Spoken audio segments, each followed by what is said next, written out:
We can firstly eliminate choice D and choice F because because they mean a state of being freed and a state of being changed respectively. None of any choice means the same as choice D and F, so they can be eliminated in this perspective along with the sense of relevancy to fit the blank. The turmoils cannot make us appeased or pacified with peace and calmness, rather they make us disturbed. So choice A and choice B are also eliminated.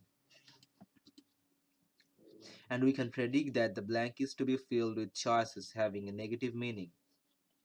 Bombarded and inundated as choice C and choice E both mean a state of being flooded which meets the prediction to make sense that can be created from political unrest and frequent public turmoils.